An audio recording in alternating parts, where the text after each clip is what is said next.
La brasserie Excelsior, un des symboles forts du patrimoine nancéen. Un des fleurons de l'Art Nouveau qui a fait la réputation de Nancy dans le monde entier. Un lieu, un quartier, qui aurait pu cependant disparaître au profit d'une tour comme celle érigée place de la Gare. Tout s'est joué dans les années 70 grâce à l'intervention d'une poignée d'habitants. Une action déterminante, un peu à la manière des lanceurs d'alerte d'aujourd'hui. Nous avons obtenu à l'arraché, je dis bien sa tenue, c'était sur le fil du rasoir, un secteur sauvegardé de 150 hectares d'une des municipalités les plus destructrices de France.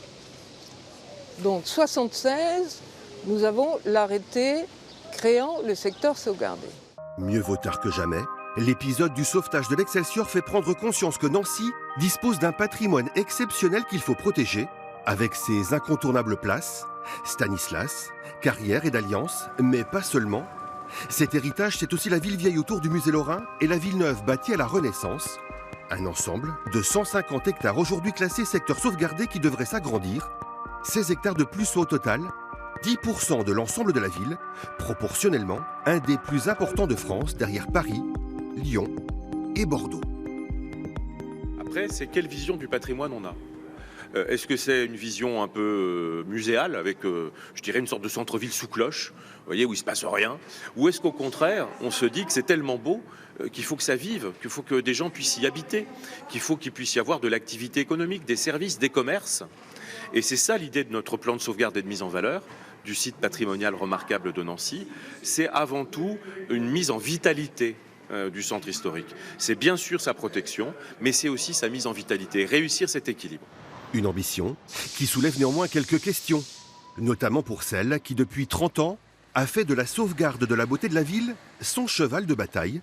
Pour Françoise Hervé, place à de nouveaux combats comme ici, à proximité de la cathédrale Notre-Dame, sur cette emprise d'un lycée privé.